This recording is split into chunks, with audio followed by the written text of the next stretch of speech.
I'm Sasha Nicole. And I'm Star. And I'm Dr. T. And this is Amerikan Therapy, the definitive podcast on all things Black mental health. And we are super excited. We're back again. Star, tell us what we're doing today. All right, y'all. So we're going to have a Black girl in the White House soon. Everybody talking about it. So why Black votes matter? Why do Black votes matter? That's what we're going to talk about today. We're in a great mood, y'all. If y'all can't tell, we're super excited. We have LaTosha Brown. LaTosha Brown is an award-winning organizer, philanthropic consultant, political strategist, and jazz singer with over 20 years of experience working in the nonprofit and philanthropy.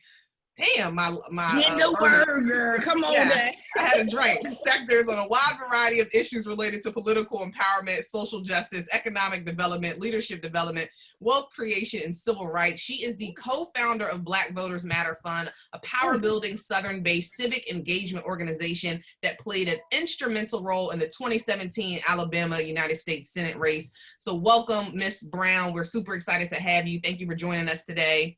So talk to us, tell us, like, everything with Kamala Harris just being nominated as VP, voting is important now. It's always been important, but obviously we have a presidential race coming up, and we have a lot of varying opinions on what this means for Black people and voting. So let me say this, that, well, one, thank you, sisters, for having me on here. You all have already made my day, because it's been a long day, but only the sisters can get me in a space right now talking to you all and just, really being a part of this movement you all are building really gives me some joy. So let me just say that. Let me just give y'all some love on that. But, I think the conversation is really, I think that the conversation is bigger than Biden. This conversation isn't really about just voting. This conversation is about power. Mm-hmm. And so we need to center what this conversation is about. And I mean, just in general, that is about power. And I think part of what has happened is, many of our people, particularly young folks in particular, have been turned off in this process because we're saying voting like it's the panacea to correct everything in our community, when we know, in fact, that it is not. So then the question becomes, then why are we talking about voting? And what does voting really do? And why would you have an organization called Black Voters Matter? And so as I think about that, and I'll talk about knowing what time it is that ultimately my desire and my purpose in life is to actually help in the liberation of Black people. I want Black folks to be liberated from their pain around racism. I want Black people to be liberated from all systems that seek to oppress us and to keep us not connected to the fullness of our power and the fullness of our being. And so for me, there's a variety of ways of how that looks, right? But I also know that environment matters. That at the end of the day, if I am living under certain conditions of stress, if I'm living where I don't know where I'm gonna get my next meal from, if I'm living and I don't have a roof over my head, if I'm under extreme stress at work, I really can't imagine and envision, right? That affects a sister, right? And so I think even for our community, it's the same thing. So for me, I approach voting as a tactic to help reduce the harm happening in our communities, right? While I do all of my work is based in voting, I am not one of the ones that I believe that voting is the end all, the be all. I don't, right? But what I do believe is that voting is a leverage of power that can actually help disrupt and reduce the harm that is happening in our community and connect us with resources. And being that I live in a community that is traumatized, that is impacted every day by structural racism and sexism and homophobia and all those forms of oppression, I'm gonna do whatever I need to do when I feel like I can contribute that can actually reduce some of that to get some relief for us. So for me, when we're talking about voting and what time this is, I think there's a couple of things. And we're talking about Kamala Harris. I know that there are people, let me just let folks know, I didn't support her when she was in her bid for president. Matter of fact, I endorsed Elizabeth Warren, which is a white woman, over a sister, mm-hmm. right? And primarily I endorsed Elizabeth Warren because I felt like she had an agenda. There were agenda items within her plan that I was actually really supportive of because I want some relief for my community. However, being a good organizer, being someone who is plugged into communities, you also can't get ahead of yourself without being plugged in and being accountable to a larger community. At the end of the day, even in our community, I didn't support Biden. Matter of fact, my organization actually wrote a letter, and signed on to an open letter, it actually discouraging people to vote for Biden. But so then how is it, folks were like, well, how do you get to this point? Because at the end of the day, I see voting for where it is. What voting is a tactical tool to help build power and reduce harm happening in my community. There's some folks that are possibly still waiting on the best candidate that's gonna ride up on a white horse to save all of us from the oppression of America. I have never had the privilege of voting for the perfect candidate. Now, some of y'all may have, but I haven't, right? So until that person shows up, which I'm not sure if they will ever show up, because I think that's unrealistic for us to believe, I use a tactical strategy on how I see voting, right? And so for me, it is where we are now. We have to really recognize what we're up against. This is what I know. What we're up against is we're up against a racist, misogynist, fascist leading president that is in office, that empowers and gives license to white supremacy and white supremacists to torture, traumatize, and impact our communities. At all costs, I need that stopped. People can have all kind of other opinions about whatever. I need that stopped so I can reduce the harm happening to my community. And what does that mean? What that means is I've got to engage in the election from a different perspective. I'm not looking for the next savior to come and be on the top of the ticket to save me. That is not where I think Black liberation is gonna happen. What I am looking for is what is the person that I need to support that can actually give some breathing space and breathing room to me and my people as we seek for our liberation. And so because of that, somebody's gonna win. We can have all kind of arguments and that we want to have, like withhold the vote, that's stupid. Like that's like at the end of the day, in my opinion, that's like at the end of the day, you withholding the vote, somebody gonna be elected. The bottom line is if so you can withhold it all you want to. It's almost like it's 10 seconds left in a game, and both of the teams are fighting for the championship, and the coach was like, "Don't shoot, don't try to win." Like what? Like that's stupid. So for me, like all of the process is literally how can I engage in the process that is actually going to reduce some harm to my community, that can actually give the opportunity for my community to have some policy pieces, because somebody is going to win. Whether you pay attention or not, there's somebody is going to win, and that person is going to make policies for my community. And so I have to make a decision around utilizing that tactical strategy in a way that does a couple of things, a number of things in my community. One, which I keep saying, reduce the harm. Two, that actually gives some opportunity for resources to come into my community. And three, hopefully that there are some policy agenda items that will actually help advance what's happening in my community. I'll stop there because I feel like I've been talking a lot. No, you're doing a great job. But like, okay, I love that you talk about the tactical approach for the younger people that haven't lived through civil rights. You know, like for my father. So I wasn't born till 70. I got you.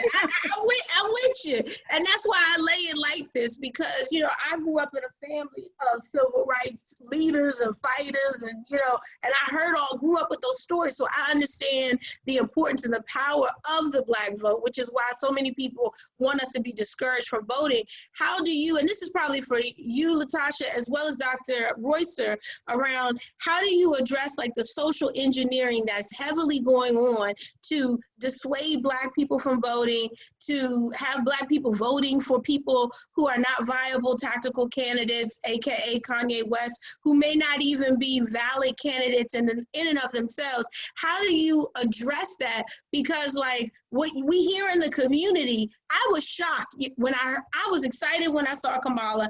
I was not a Kamala backer in the, during the primary, but I'm tactical and I fully understand your approach.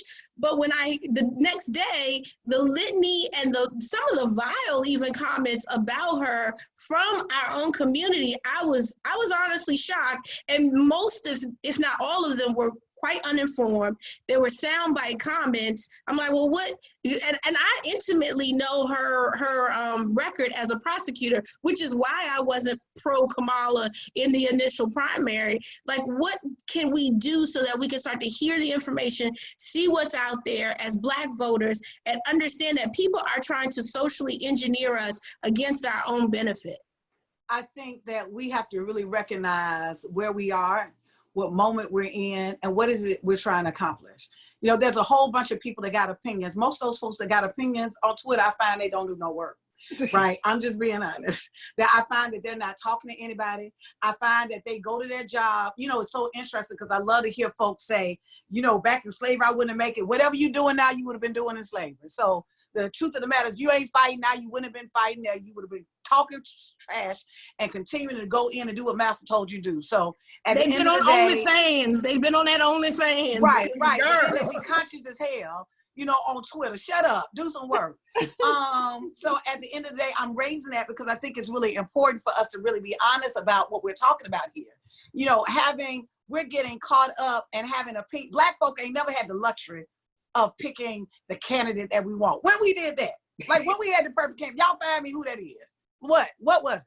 Right, Obama? Where did we have what we thought was the perfect candidate for Black folks? We have always voted in a way that was around being tactical, always, right? We have always voted in a way that recognizing the limitations of this system. I'm the first to tell you that in order for democracy to really take place and for Black folks to be liberated, every single system in this country has to be replaced. I'm clear about that, right?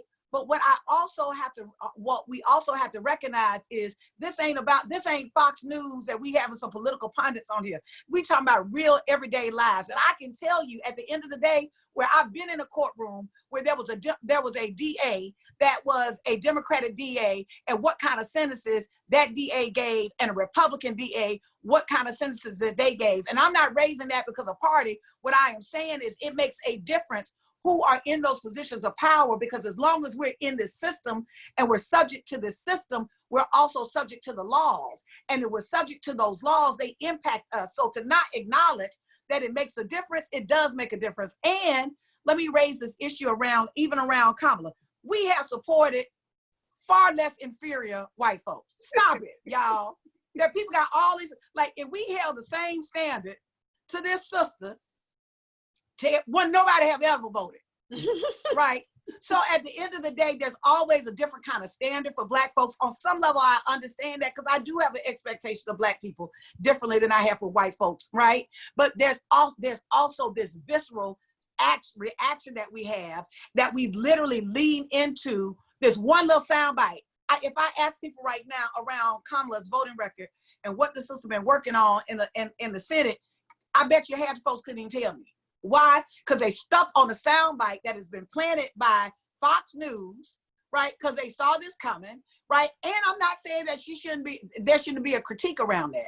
But I'm just gonna tell y'all that I done made some mistakes on my life. That if y'all just went when I made a mistake in my life, I'd be messed up. You hear me? But the bottom line is, even if you look at her history right now, according to the UCLA report around looking at progressive policies, Kamala Harris has the second best record of being a progressive. Matter of fact, guess who she's higher than? She's ranked higher than Bernie Sanders, right? And so my point is that at the end of the day, these ideas of we gonna judge everybody by the snapshot is problematic on some level.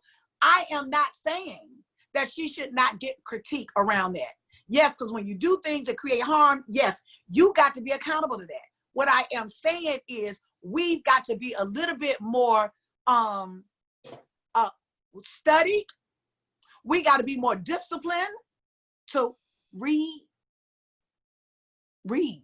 something, right? That we've got to read, that we've got to really root ourselves in a larger strategy of what it is that we're fighting for, y'all. At the end of the day, we're fighting for power. We're dealing with this like it's a Super Bowl. Which team you with? Because this team ain't do this and this team, we ain't talking about that, y'all. We're talking about power. We're talking about who will make a decision of what resources goes where, who will make a decision on if the Department of Justice at the least will be used to give at least some barrier for us or will be used to be weaponized against us. It does matter. And so I'm raising this, I'll just say that in light of what you raised, that the biggest thing I can say is racism and oppression is a hell of a drug. That ultimately none of us are free of that. Myself, every day I am literally trying to figure out where oppression lives in me, because I have been raised in the belly of the beast, and I have to acknowledge that some of my own thinking is shaped by this structural racist system. And so every day I have to literally root to try to, how can I unravel this way that I see myself as a Black woman? How can I unravel the way that I see other Black people? How can I unravel what's really going on? Because if you saying something and I know that you up against me, right? Then I need to think about it. Why do you not want me to like him? Why you want me to like Kanye and not like Kamala? When everything about you is about taking power from me. So, my grandmama called that's just some common sense that's gonna make some things that make you go, let me check with that. So LaTosha, when we talk about power though, when we think of the dynamic of, let's say, we get whoever we have in office, and what matters is we're trying to restructure a lot of these things. But you brought up a good point, and sometimes what I've noticed is that you'll have one person, Republican, Democrat, whatever you want to call it, where we'll look at them and say, well, I'm going for the sister no matter what, or I'm going for the brother no matter what. And we get them in the office, and then they have the power. And I've seen oftentimes where they will vote against or do things in power against their very own people who put them in the power. How do we combat, or what do we do? Like, and Star and I was having this conversation about, it goes back to accountability and showing up. But are there like just some tips that you can give that, okay, when we start to try to reshift this power, now how do we make sure that the people in power are helping us, are fixing the oppression? Then we have to operate in power. This is what I mean by that. That if we think that my work on November the 3rd, when the election is over, guess what we're going to be doing on November the 4th? We back on the grind. That part of what winds up happening is we have reduced voting to participation and not see it as a leverage to engage in power. I love what you raised because it's true. I can tell you as somebody who believed in a candidate, got in office, and was a total disappointment for me. Because what I did is I put my faith and my hope in the candidate. Now, as a tactical voter, that's not what I see. I am literally looking at someone is going to be in that position. Who is in that position that best aligns with what I am trying to accomplish, recognizing that there's some limitation in that, right? And then I support that person. But guess what?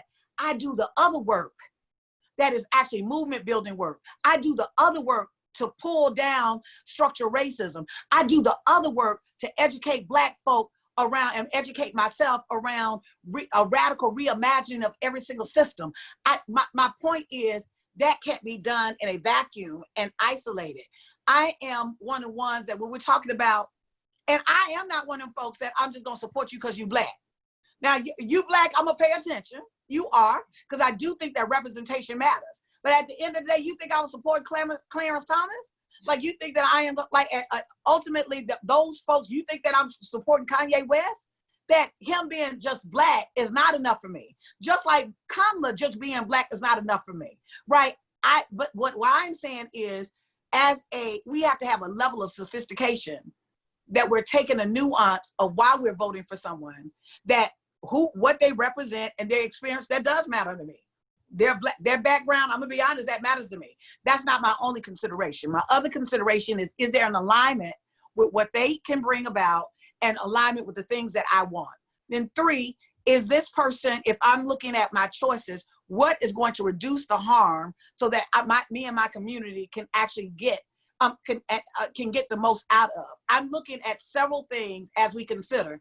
You know, one of the ways when I said the way that you make folks be accountable is you make people be accountable.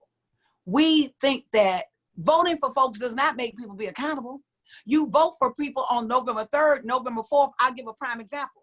In 2017, in the Doug Jones-Roy Moore race, Doug Jones was a Democratic senator in Alabama that flipped this Republican seat that had been held for 20 years.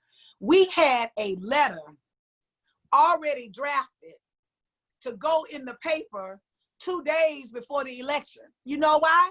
Because we in case he won, we wanted to also send a message. Hold on, partner. This is what we wanted. Yeah, you elected it, but we're gonna hold you accountable immediately. And there were 20 organizations that had signed onto that letter, right? The bottom line is we have to really see that even as we're putting people in position, part of the reason why we get disappointed is because we put them in position and we're gonna go on back to our lives when we've seen that strategy doesn't work. We have to build movement power. We have to build alternatives while we are literally engaged in the system that is going to be, this system was based on and built around white supremacy. We know that baked in the system that there are advantages for white people, right? That's just the truth. We know that, but we also know that right now, us living in that system, we have to use every leverage to reduce the harm happening to us, but we don't stop there. We also have to spend some time, what I always say, having a radical reimagining of what America can be, which is why I love the work that the brothers and sisters are doing with Black Lives Matter. They're saying, let's abolish prisons. They're saying, let's defund the police. And there's a shout out to a young sister in St. Louis and others that there was a prison facility that has been there that literally was created in a mass incarceration of our people called the workhouse. Those brothers and sisters envisioned that they could shut it down. Everybody in that community said, no, you can't. Like, no, you can't. We can shut it down. This last month, guess what? The workhouse is shut down. It's shutting down because they had a vision of what would be possible. But to get there, guess what they did? They elect in the last couple of elections, they've been moving and putting people in place and position that could actually, when it was time to make a move to get the workhouse shut down, they had people and allies inside that could do that. So it was a two-pronged strategy. They knew that just electing somebody may not get them what they want just in GP, but they did that. They also continue to do the work and build the movement around shutting it down. And when the perfect time came, they had people on the inside, they had people on the outside, they had a vision. And ultimately, that is one less prison that Black folks shut down in this country using all tools that were available to them. Dr. T, weigh in here. Like, I love the radical reimagining of Blackness in America. How do we get there? How do we do it? Well, and Dr. T, and also touch on, you know, when LaTosha says the work, the mental stamina that the work requires. Well, so I was sitting here thinking, I knew y'all was going to call on me. I feel like the deacon that come after the preacher that just preached a fiery sermon, and now the deacon is supposed to get us to the next phase of the service. And it's like, how am I supposed to come after that? But let me say this, because I love. You need your sweat rag. You need to do the sweat rag first before you get started. Go sweat. I love everything that Ms. Brown just said. And it's directly related to your question, Sasha and Star, because I think that what Black people need to think about voting as an act of self-care. When you think about taking care of yourself, you think about, what can I do to make myself feel better? What can I do to reduce the pain, to reduce the stress? And voting is one of those things that you can do, because you get to make a choice, and then that also empowers. And so empower increases your self-efficacy, it increases your mental energy and your mental strength. So I think they're very, very closely related. And I think that we should start to think of voting as a radical act of self-care. The more that we vote and the more that we do things that help us feel better, help our communities feel better, the better it's going to be for us. And I wholeheartedly agree with Ms. Brown. A lot of times what we do with the learned helplessness that we have in the Black community is we vote and then we sit back and wait for people to disappoint us, right? Because that's what we're used to. And so we have to reframe ourselves and say, yes, I voted for you, and I need to show you how to help me, right? That's right. I put you in there because I thought you could help me, but now I need to show you how you can help me, because the system is not designed to help me. So when you go in the system, you're going to have a tough time too. And so it's again, the inside outside strategy is something I've talked about my whole career, no matter what sector I've been in, because you need people on the inside who can work to change things, but you need people on the outside who can give them the nudge, because they get on the inside and it's hard in there. It's not easy. They're stuck in a system that was not designed to do what you put them in there to do. That's right. That's right. I so love, you just gave me a great frame, that voting is an act of self-love. A self-care. I've never really thought about that in that way. So thank you for giving me that gift. You know, as you were saying that, my work is rooted in power and love, this conversation about love. I think, and I'm serious, I think that part of my work around voting is not because I think that the system is going to save us, but I love Black people. And I'm willing to do what I need to do because I love Black people. And if that means I have to work and to help people to really remind them of their own agency, if that means that I've got to go out of the streets and talk to people around, look, y'all, come on, let's at least try to get some power. That's what I'm willing to do. But ultimately, like for me, the core of that, including around voting, is a direct response to, I love Black people to the extent that I am willing to explore whatever tools we need to at least reduce some of the pain that is happening, to at least be able to remind people, because I don't know about y'all, maybe this is the Scorpio in me, but if anybody is making a decision about LaTosha Brown, I need to be a part of that decision. It makes me feel powerless when decisions are being made about me and I'm not a part of it. And so there are political decisions, whether we agree with them or not, are being made every day about us. There's not an aspect of our lives that's not impacted by policy. You can't practice law. Y'all, we can't even be on this phone right now. You can't even go buy food. It is all regulated. So if there are decisions being made about me and my community every single day, then darn it, I need to be a part of the process to at least try to be a part of that decision-making process. So I think it's really important for us to also think about this frame and take this conversation of voting outside of the box and center it about that it's about us, y'all. It ain't about the system. It ain't about the super candidate. It ain't about who gonna save us next. It's about whatever tools, and like Brother Malcolm said, by any means necessary, that voting is a tool. And that's one tool that I choose to use. That if I see the impact of voting and how it makes a difference to what judges, and I have witnessed how one judge can make the difference of the same exact charge, can give one person 20 years and another one 5 years.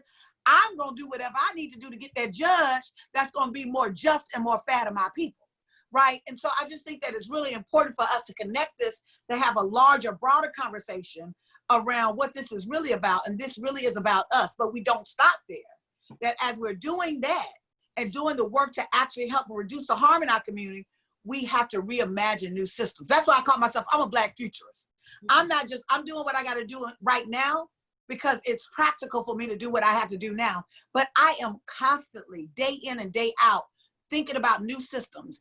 Matter of fact, I've created this whole thing in my head around that we need I was telling somebody, I was like, we need a Department of Democracy.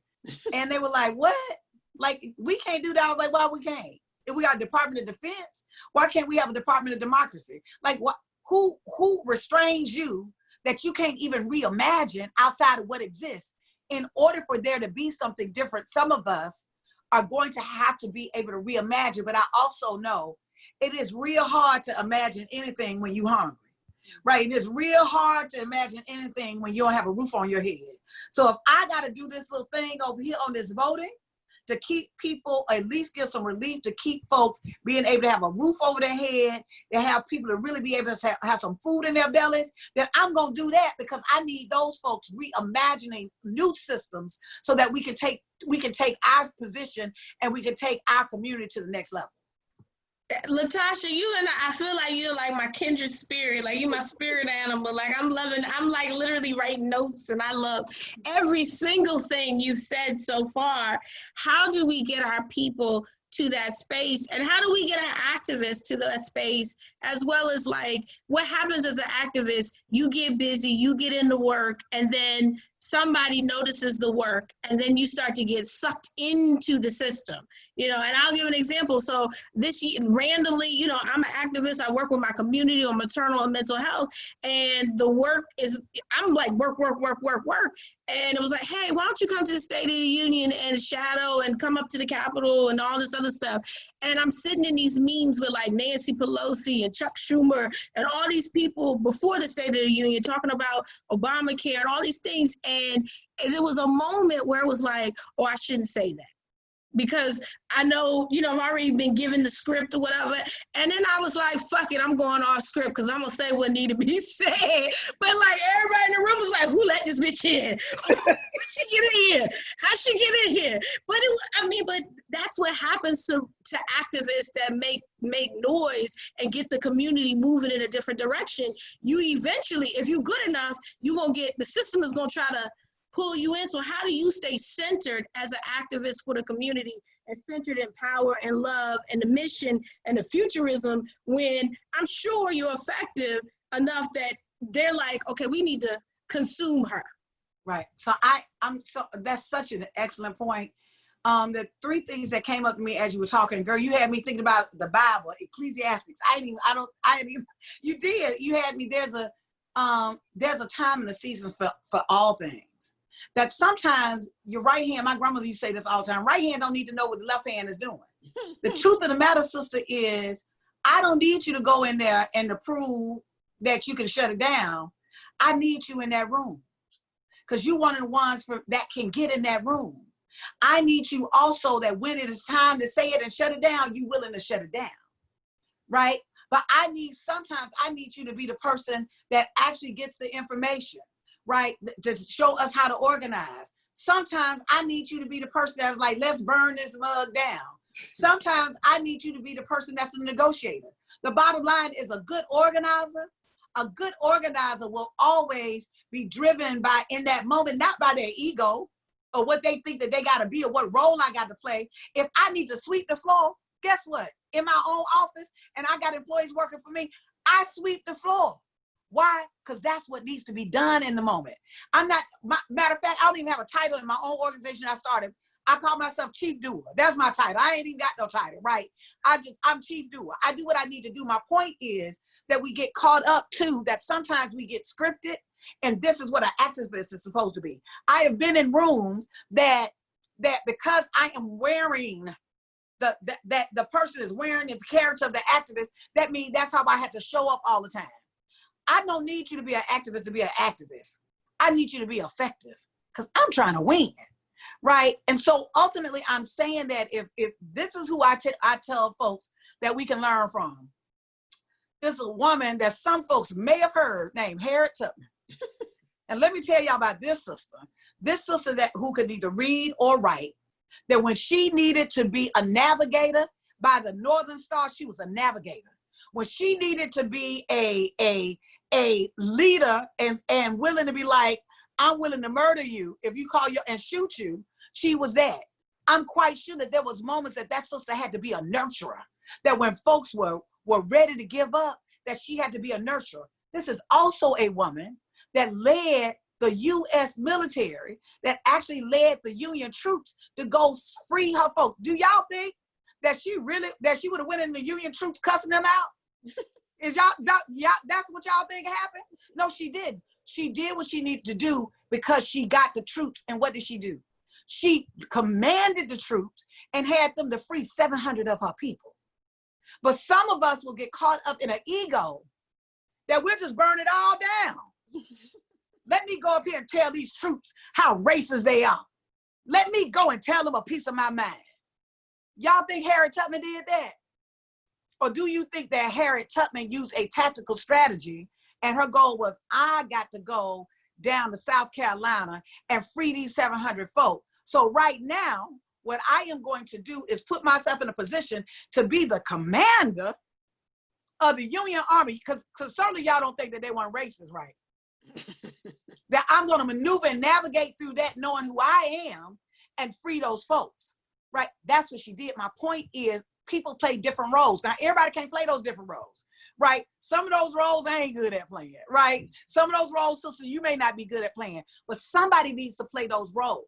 And so my point is oftentimes we are not really thinking about the breadth of how nuanced all the things that we've got to do in our community, because every day we are fighting the big monster of structural racism and anti-Black racism. The other thing that I would say, is when you ask me about like, what do we say to people? What do we do? If I would say that if we really want to be effective, if there was only one advice that I could give people, listen. I'm just gonna let that hang in the air. Listen. We so busy. Everybody got opinions with Black folks what we need to do. Everybody got to tell us what we like, because we don't know what we need. We don't know nothing, right? And so oftentimes even organizers will come to, and as a young organizer, I used to do that. My goal was to evangelize you. Like, I'm going to pour this Jesus down your throat, right? What's the difference between someone who actually, and those of you who are from the Christian faith will understand that I can either pour Jesus down your throat or I can live in the embodiment of those values, right? And what will I attract? Mm-hmm. And so I think as an organizer, you can either tell folks that I'm going to tell you what you need to think and believe and how you wrong and how you XYZ, or I can actually show you that I value you by listening and creating an authentic connection and relationship, and that the work that I am doing is actually informed by what you are saying to me. We would be amazed at what kind of breakthroughs we got if we listen to each other. And so I think ultimately that's a lot. I mean, I think we're so busy at pushing our opinion. And I know folks was like, well, what's she talking about? She been talking about her opinion. Well, y'all asked me. Y'all asked me to come on here, so I'm giving my opinion because y'all asked me my opinion, right? But ultimately, as we are organizing, I really do think, and I am so serious about this, y'all, I swear if we just took the time to listen each other, and I didn't say listen to, I said listen each other, that I wonder what we would hear. Because sometimes if you really listen hard enough, not only you can hear what a person is saying, but you can hear what they're not saying. You can hear when that brother and sister said, I don't vote because it don't make a difference. When I can, if I'm just listening to that, if I am just hearing that, all I'm hearing is, oh, you don't care about nothing. But if I'm listening, I know what that brother, that sister is saying is, I don't feel like I matter, that I don't feel powerless. I mean, that I feel powerless, that this process doesn't make me feel like I have a sense of power or agency. That I don't hear when somebody says, I don't vote because it don't matter. I don't hear that they apathetic and don't care about anything. Usually in that conversation, when they tell me that, the next question I ask is, brother, sister, what is it that you care about? And I create space to listen, that the conversation ain't just about voting. It is, I want you to know that I acknowledge you, that I see you, that I affirm. You ain't crazy when you're saying that you don't believe in this system. I understand why you believe that. And so my point is, if we really develop the skill, I promise you, I believe this. I know this sound foo-foo, but if we develop the skills to listen to each other, to really listen to each other, that I think that it can actually help us grow and develop as organizers, that what it can inform our work, and we would show up differently, all of us. I know even in my own life, one of my goals is to be a better listener. Because I can talk, can't I, y'all? I got to talk it down. I just need to be a better listener. So how do we do that, Dr. T? How do we be better listeners? How do we do all of that? Because that's useful, but how do we do it? Well, I think the way that I think it's simple. I think we listen. It ain't that deep. I'm not trying to be funny. I'm serious. We move ourselves out the way. Sometimes we can't hear people because we can't work through our stuff. Have y'all ever been, I know when I was younger, and sometimes I do this now, and I was in an argument with somebody, I couldn't wait. I had this point that came, I couldn't wait till they finished. I wanted them to finish talking so that I could make my point. I wasn't really listening to them. I just was trying to sit there and abide my time till I could make my point, because the goal was to win the argument. But when I listen to people, I empty out whatever preconceived notions that I have, and I literally come and I'm present to really hear what they are saying. And I try my best to do that without judgment. I try my best to do that with removing myself out of the process and about what I think and my opinions, and really be able to listen to them. Now, of course, I don't always do that. That is a hard skill that I am trying to develop. But I do believe that it has changed my life drastically as I have learned to listen to people, because I hear differently now. That I used to, the person that used to say to me, I don't vote, I don't even care. All my own stuff was so in the way that all I saw them was as a person that didn't care, right? But then literally when I move myself out the way, and I can hear, if you really listen to that, oh, I don't even care. I can hear the pain in it. I can hear the dismissal in it. I can hear that if I just take the time to be present. So I don't know, maybe the doctor can give some more tips on that. To me, it's real 3 simple things. 1, be present. Make yourself present. 2, move out the way.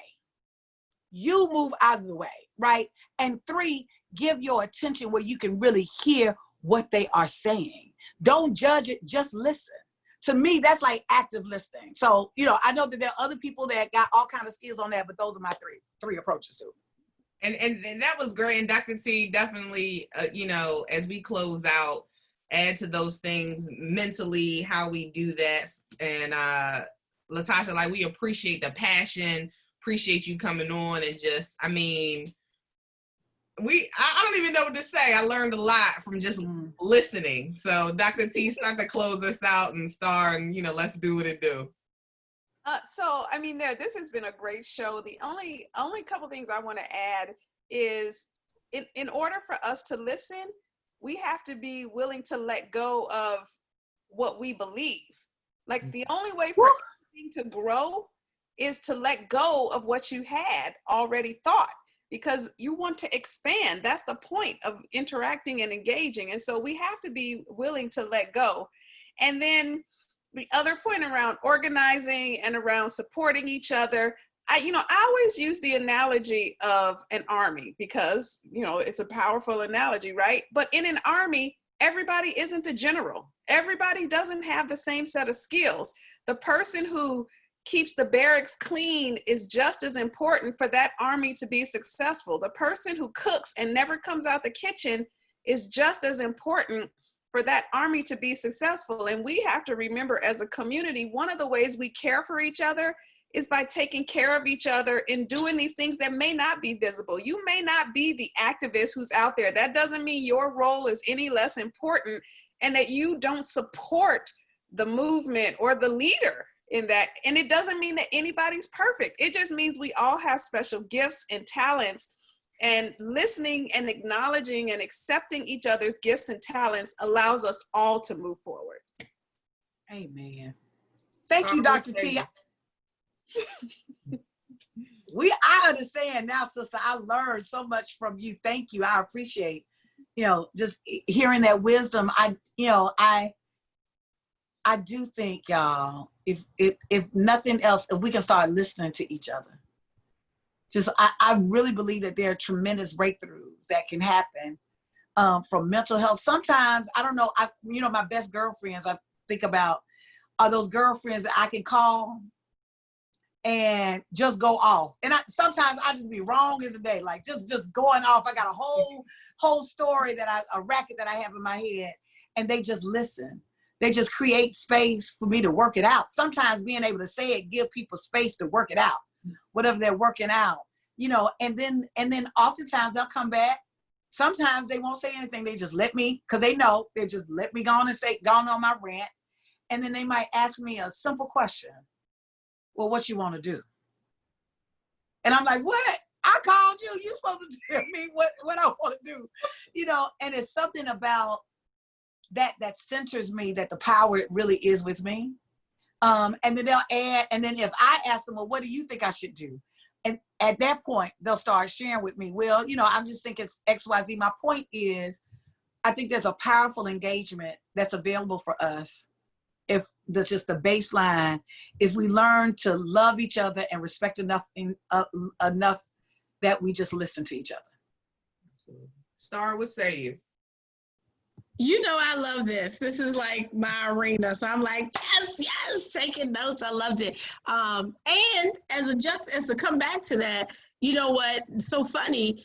I think, you know, you're right about the listening, because it's so key to be able to take the temperature of the room and hear what's actually needed beyond and outside of yourself. And so full circle moment on Monday, got a call and an email about, hey, we heard what you said about X, Y, and Z at the State of the Union during the town hall. And so we're working on some new stuff out of, you know, having that moment, as was it Congresswoman Yvette Clarke said, about having the courage to say what needs to be said in that moment and be like, oh, I don't want to say this. Oh, Lord, I just want to eat these shrimp. So I think my two takeaways for today are going to be around, you know, our collective power. And I think this conversation is a great articulation of our collective power when we can walk in the room open enough that I don't even need to know your title, but I know you have value. And I know that you as a Black woman, you come to the room with value, and that if we get together, we can kick some doors in and we can mess some shit up, you know, the activist side of myself. And so, you know, just be receiving our collective power. And then I'm going to take the listening. And then my last thing was I love the radical reimagining of Blackness and what it is to be Black and how we live as Black people in America. That is transformative. And that's something that, you know, just because it's here and it's this way, it doesn't always have to be that way. And I'm going to definitely take that into my own personal work and into my own life. So that was huge. I love this. This was awesome.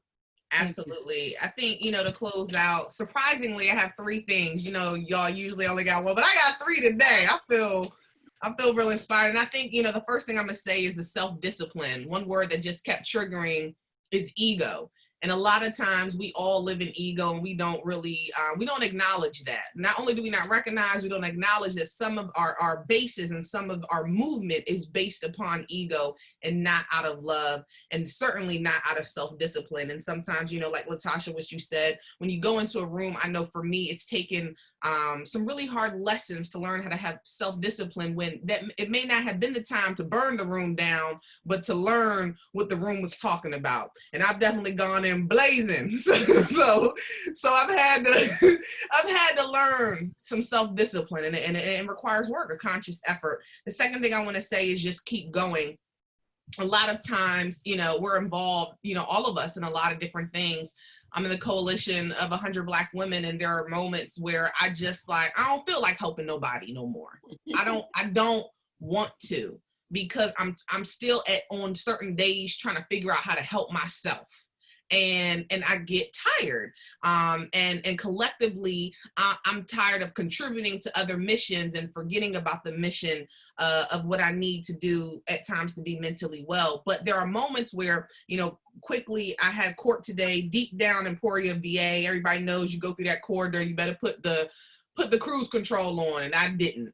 I get to court, and I'm waiting in line to pay my fee, and the lady looks at me and says, VSU? And I'm like, yeah. And I never saw her day before in my life, but she knew me.